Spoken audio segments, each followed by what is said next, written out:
बिस्मिल्लाहिर्रहमानिर्रहीम। मैं doctor GM Chaudhary ਤੁਹਾਡੇ ਸਾਹਮਣੇ ਪੰਜਾਬੀ ਸੰਗਤ 'ਚ ਯਕੀਨਨ ਤੁਸੀਂ ਇਸ ਸੰਗਤ ਦੇ ਵਿੱਚ ਮੌਜੂਦ ਹੋ।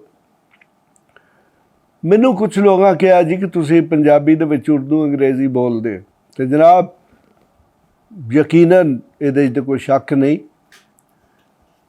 ਤੇ ਦੁਨੀਆ ਤੋਂ ਜਿੰਨੀਆਂ ਜ਼ਬਾਨਾਂ ਮਿਟ ਗਈਆਂ ਨੇ, ਖਤਮ ਹੋ ਗਈਆਂ ਨੇ, ਉਹਨਾਂ ਦੀ ਇੱਕੋ ਹੀ ਵਜ੍ਹਾ ਸੀ ਕਿ ਉਹਨਾਂ ਨੇ ਡਿਵੈਲਪ ਨਹੀਂ ਕੀਤਾ,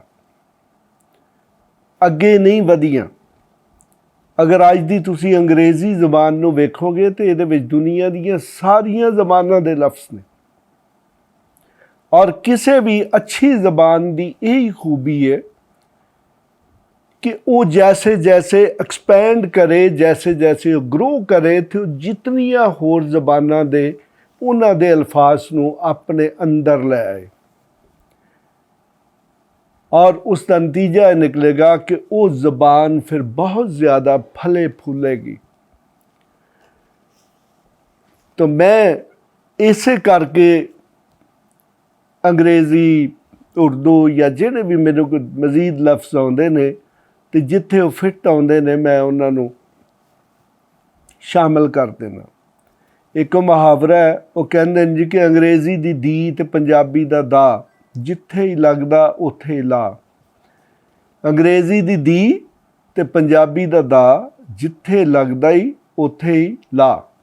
तो इस करके जनाब मैं जिहड़ी पंजाबी बोलना उहदे विच जिहड़ा अंग्रेज़ी दा लफ्ज़, जिहड़ा उर्दू दा लफ्ज़, जिहड़ा फारसी दा लफ्ज़, जिहड़ा भी मैनूं आउंदा और मैं समझना कि वो बड़ा फिट है, तो मैं जनाब उहनूं फिट कर देना ताकि साडी पंजाबी दा दायरा कार वधे। और इनू बहुत सारे वो लोग जिहड़े कि ठेठ पंजाबी नूं नहीं समझ सकते, वो इस थोड़ी जी जदीद और एडवांस पंजाबी नूं भी समझ सकन, या कम अज़ कम कुछ लफ्ज़ तो उन्हां दी समझ च आ जाण। तो इस हवाले नाल बाबा बुल्ले शाह की जिहड़ी शायरी है वो बड़ी कमाल की शायरी है। बाबा बुल्ले शाह ने जिहड़ी पंजाबी इस्तेमाल की है, उस पंजाबी ते अगर तुसी गौर करो तो वो वारिस शाह की पंजाबी तो बहुत ज़्यादा मुख्तलिफ है।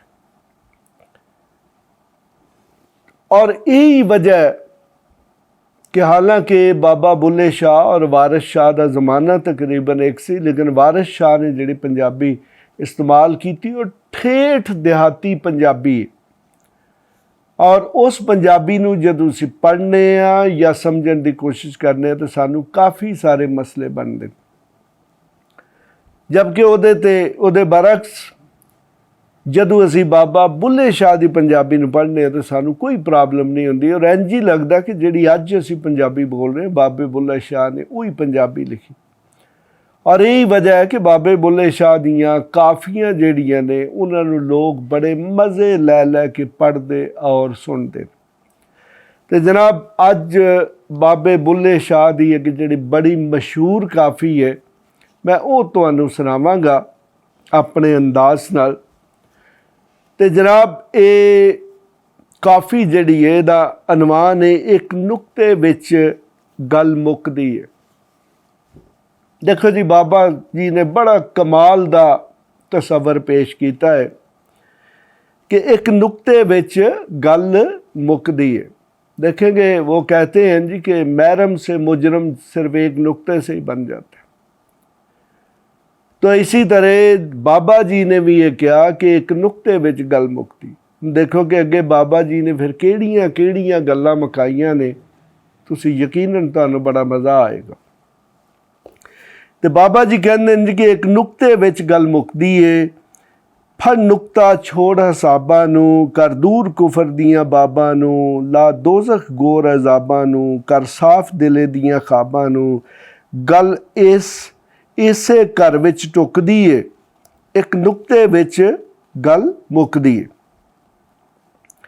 यानी कि उन्हें कहा कि छड्ड जमा तफरीक नूं, इस सारे जो हिसाब किताब ने सारे अजाबां नूं छड्ड, सिर्फ एक नुक्ते दे उत्ते अपने आप नूं फोकस कर लै तो तेरे सारे मसाइल ही हल हो जाण।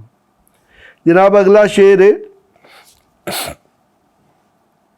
इवें मत्था जमीन गसाई दा, ਲੰਮਾ ਪਾ ਮਹਿਰਾਬ ਵਿਖਾਈ ਦਾ, ਪੜ ਕਲਮਾ ਲੋਕ ਹਸਾਈ ਦਾ, ਦਿਲ ਅੰਦਰ ਸਮਝ ਨਾ ਲਿਆਈ ਦਾ, ਕਦੀ ਬਾਤ ਸੱਚੀ ਵੀ ਲੁਕਦੀ ਏ, ਇੱਕ ਨੁਕਤੇ ਵਿੱਚ ਗੱਲ ਮੁੱਕਦੀ। ਦੇਖੋ ਜੀ, ਬੜੀ ਕਮਾਲ ਦੀ ਗੱਲ ਕੀਤੀ ਹੈ ਬਾਬਾ ਜੀ ਨੇ। ਉਹਨਾਂ ਕਿਹਾ ਹੈ ਕਿ ਤੂੰ ਐਵੇਂ ਜ਼ਮੀਨ 'ਤੇ ਮੱਥੇ ਰਗੜ ਰਗੜ ਕੇ ਮਰ ਚਲੇ ਹੈ, ਇਤਨੇ ਲੰਬੇ ਲੰਬੇ ਤੂੰ ਸਜਦੇ ਕਰ ਕਰਕੇ ਮਹਿਰਾਬ ਪਾ ਲਏ ਨੇ, ਔਰ ਇਹਨੇ ਪਤਾ ਨਹੀਂ ਤੂੰ ਕੀ ਕੀ ਕੁਝ ਕਰਨਾ। ਅਤੇ ਉਹਨਾਂ ਕਿਹਾ ਨਹੀਂ, ਅਸਲ ਗੱਲ ਇਹ ਹੀ ਹੈ ਕਿ ਜਦੋਂ ਤੱਕ ਤੇਰਾ ਈਮਾਨ ਕਾਮਲ ਨਹੀਂ, ਤੇਰੀਆਂ ਸਾਰੀਆਂ ਬਾਤਾਂ ਵੀ ਕਾਮਲ ਨਹੀਂ। ਜਨਾਬ ਅਗਲਾ ਸ਼ੇਰ ਹੈ, ਇਹ ਵੀ ਜਨਾਬ ਬੜਾ ਕਮਾਲ ਦਾ ਸ਼ੇਰ ਹੈ, ਔਰ ਅੱਜ ਕੱਲ੍ਹ ਦੇ ਜਿਹੜੇ ਦੁਨੀਆਦਾਰੀ ਦੇ ਹਾਲਾਤ ਨੇ ਉਹਨਾਂ ਨੇ ਬੜੇ ਕਮਾਲ ਨਾਲ ਉਹਨਾਂ ਬਿਆਨ ਕੀਤਾ। ਉਹ ਕਹਿੰਦੇ ਨੇ, ਕਈ ਹਾਜੀ ਬਨ ਆਏ ਜੀ, ਗਲ ਨੀਲੇ ਜਾਮੇ ਪਾਈ ਜੇ, ਕਈ ਹਾਜੀ ਬਨ ਆਏ ਜੀ, ਗਲ ਨੀਲੇ ਜਾਮੇ ਪਾਏ ਜੀ, ਹਜ ਵਿੱਚ ਟਕੇ ਲੈ ਕੇ ਖਾਏ ਜੀ, ਭਲਾ ਇਹ ਗੱਲ ਕਿਹਨੂੰ ਬਾਏ ਜੀ, ਕਦੀ ਬਾਤ ਸੱਚੀ ਵੀ ਲੁਕਦੀ ਏ, ਇੱਕ ਨੁਕਤੇ ਵਿੱਚ ਗੱਲ ਮੁੱਕਦੀ।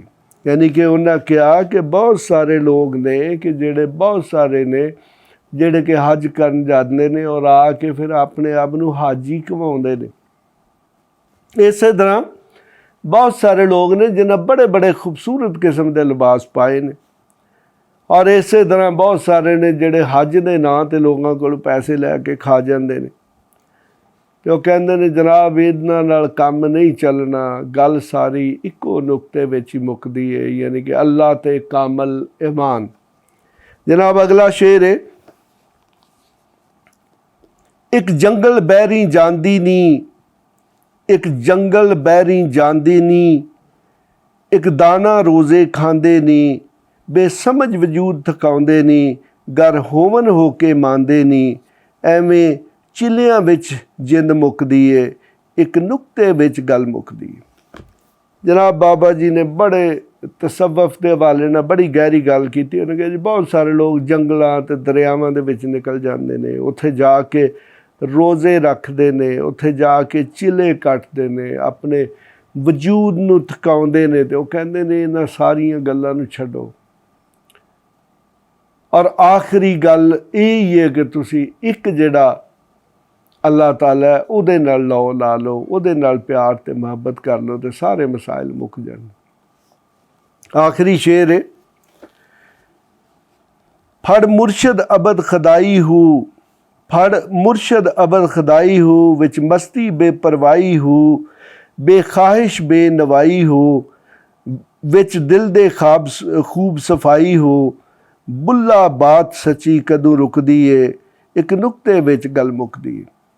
ਦੁਬਾਰਾ ਪੜ੍ਹਨਾ, ਉਹ ਕਹਿੰਦੇ ਨੇ, ਫੜ ਮੁਰਸ਼ਦ ਅਬਦ ਖਦਾਈ ਹੋ, ਵਿੱਚ ਮਸਤੀ ਬੇਪਰਵਾਹੀ ਹੋ, ਬੇਖਾਹਿਸ਼ ਬੇਨਵਾਈ ਹੋ, ਵਿੱਚ ਦਿਲ ਦੇ ਖੂਬ ਸਫਾਈ ਹੋ, ਬੁੱਲਾ ਬਾਤ ਸੱਚੀ ਕਦੋਂ ਰੁਕਦੀ ਏ, ਇੱਕ ਨੁਕਤੇ ਵਿੱਚ ਗੱਲ ਮੁੱਕਦੀ ਏ। ਯਾਨੀ ਕਿ ਉਹਨਾਂ ਕਿਹਾ ਕਿ ਚਾਹੇ ਤੁਸੀਂ ਮੁਰਸ਼ਦ ਫੜ ਲਓ, ਚਾਹੇ ਤੁਸੀਂ ਕੁਝ ਵੀ ਕਰ ਲਓ, ਤੁਸੀਂ ਕਿਸੇ ਮਸਤੀ ਚਲੇ ਜਾਓ, ਜਿੰਨੀਆਂ ਮਰਜ਼ੀ ਖਾਹਿਸ਼ਾਂ ਜੋ ਮਰਜ਼ੀ ਕਰ ਲਓ, ਲੇਕਿਨ ਉਹਨਾਂ ਕਿਹਾ ਜਨਾਬੇ ਅੱਲਾ ਜਿਹੜੀ ਸੱਚੀ ਗੱਲ ਹੈ ਉਹ ਕਦੇ ਵੀ ਨਹੀਂ ਛੁਪਦੀ ਅਤੇ ਕਦੇ ਵੀ ਨਹੀਂ ਰੁਕਦੀ। ਅਤੇ ਐਂਡ 'ਤੇ ਫਿਰ ਉਹ ਕਹਿੰਦੇ ਨੇ ਕਿ ਇੱਕ ਨੁਕਤੇ ਵਿੱਚ ਗੱਲ ਮੁੱਕਦੀ। ਜਨਾਬ ਮੈਂ ਥੋੜ੍ਹੀ ਤਸ਼ਰੀਹ ਕੀਤੀ, ਹੁਣ ਮੈਂ ਤੁਹਾਨੂੰ ਇਹ ਸਾਰੀ ਜਿਹੜੀ ਕਾਫੀ ਹੈ ਇਹਨੂੰ ਇਕੱਠੀ ਸੁਣਾਉਣਾ ਤਾਂ ਕਿ ਤੁਹਾਨੂੰ ਪਤਾ ਚੱਲੇ ਕਿ ਬਾਬਾ ਜੀ ਨੇ ਕੀ ਕਿਹਾ। ਇੱਕ ਨੁਕਤੇ ਵਿੱਚ ਗੱਲ ਮੁੱਕਦੀ ਏ, ਫੜ ਨੁਕਤਾ ਛੋੜ ਹਿਸਾਬਾਂ ਨੂੰ, ਕਰ ਦੂਰ ਕੁਫਰ ਦੀਆਂ ਬਾਬਾਂ ਨੂੰ, ਲਾ ਦੋਜ਼ਖ ਗੋਰ ਅਜ਼ਾਬਾਂ ਨੂੰ, ਕਰ ਸਾਫ਼ ਦਿਲੇ ਦੀਆਂ ਖਾਬਾਂ ਨੂੰ, ਗੱਲ ਇਸੇ ਘਰ ਵਿੱਚ ਡੁੱਕਦੀ ਏ, ਇੱਕ ਨੁਕਤੇ ਵਿੱਚ ਗੱਲ ਮੁੱਕਦੀ। ਇਵੇਂ ਮੱਥਾ ਜ਼ਮੀਨ ਗਸਾਈ ਦਾ, ਲੰਮਾ ਪਾ ਮਹਿਰਾਬ ਵਿਖਾਈ ਦਾ, ਪੜ ਕਲਮਾ ਲੋਕ ਹਸਾਈ ਦਾ, ਦਿਲ ਅੰਦਰ ਸਮਝ ਨਾ ਲਿਆਈ ਦਾ, ਕਦੀ ਬਾਤ ਸੱਚੀ ਵੀ ਲੁਕਦੀ ਏ, ਇੱਕ ਨੁਕਤੇ ਵਿੱਚ ਗੱਲ ਮੁੱਕਦੀ। ਕਈ ਹਾਜੀ ਬਨ ਆਏ ਜੀ, ਗਲ ਨੀਲੇ ਜਾਮੇ ਪਾਏ ਜੀ, ਹਜ ਵਿੱਚ ਟਕੇ ਲੈ ਖਾਏ ਜੀ, ਭਲਾ ਇਹ ਗੱਲ ਕਿਹਨੂੰ ਬਾਏ ਜੀ, ਕਦੀ ਬਾਤ ਸੱਚੀ ਵੀ ਲੁਕਦੀ ਏ, ਇੱਕ ਨੁਕਤੇ ਵਿੱਚ ਗੱਲ ਮੁੱਕਦੀ ਹੈ। ਇੱਕ ਜੰਗਲ ਬੈਰੀ ਜਾਂਦੇ ਨਹੀਂ, ਇੱਕ ਦਾਣਾ ਰੋਜ਼ੇ ਖਾਂਦੇ ਨਹੀਂ, ਬੇਸਮਝ ਵਜੂਦ ਥਕਾਉਂਦੇ ਨਹੀਂ, ਗਰ ਹੋਵਨ ਹੋ ਕੇ ਮੰਨਦੇ ਨਹੀਂ, ਐਵੇਂ ਚਿਲਿਆਂ ਵਿੱਚ ਜਿੰਦ ਮੁੱਕਦੀ ਏ, ਇੱਕ ਨੁਕਤੇ ਵਿੱਚ ਗੱਲ ਮੁੱਕਦੀ। ਆਖਰੀ ਸ਼ੇਰ, ਫੜ ਮੁਰਸ਼ਦ ਅਬਦ ਖੁਦਾਈ ਹੋ, ਵਿੱਚ ਮਸਤੀ ਬੇਪਰਵਾਹੀ ਹੋ, ਬੇਖਾਹਿਸ਼ ਬੇਨਵਾਈ ਹੋ, ਵਿੱਚ ਦਿਲ ਦੇ ਖੂਬ ਸਫਾਈ ਹੋ, ਬੁੱਲਾ ਬਾਤ ਸੱਚੀ ਕਦੋਂ ਰੁਕਦੀ ਏ, ਇੱਕ ਨੁਕਤੇ ਵਿੱਚ ਗੱਲ ਮੁੱਕਦੀ ਏ। ਯਕੀਨਨ ਤੁਹਾਨੂੰ ਜਨਾਬ ਇਸ ਕਾਫੀ ਦਾ ਮਜ਼ਾ ਆਇਆ ਹੋਵੇਗਾ ਕਿ ਕਿਤਨੀ ਖੂਬਸੂਰਤੀ ਨਾਲ ਬਾਬਾ ਬੁੱਲੇ ਸ਼ਾਹ ਨੇ ਦੱਸਿਆ ਕਿ ਇੱਕੋ ਹੀ ਨੁਕਤਾ ਹੈ, ਇੱਕੋ ਹੀ ਲਫ਼ਜ਼ ਹੈ। ਜਿੱਥੇ ਉਹ ਕਹਿੰਦੇ ਨਾ ਕਿ ਅਲਫ, ਉਹ ਕਹਿੰਦੇ ਨੇ ਕਿ ਮੈਨੂੰ ਇੱਕੋ ਅਲਫ ਦਰਕਾਰ, ਯਾਨੀ ਕਿ ਉਹ ਕਹਿੰਦੇ ਨੇ ਕਿ ਅਲਫ ਅੱਲਾ ਵਾਲਾ ਜਿਹੜਾ ਇਹਦੇ ਵਿੱਚ ਹੀ ਸਭ ਕੁਛ ਹੈ। ਉਹ ਕਹਿੰਦੇ ਨੇ ਮੈਨੂੰ ਉਸ ਤੋਂ ਬਾਅਦ ਬੇ ਤੇ ਸੇ ਇਹ ਕੋਈ ਚੀਜ਼ ਨਹੀਂ ਚਾਹੀਦੀ। तो उन्होंने हर काफ़ी बड़ी कमाल दी काफ़ी है और जो वहदतुल वजूद है यानी कि अल्लाह दे एक होण दे इर्द गिर्द उन्होंने सारे का सारा जिहड़ा कलाम है वो घूमदा है।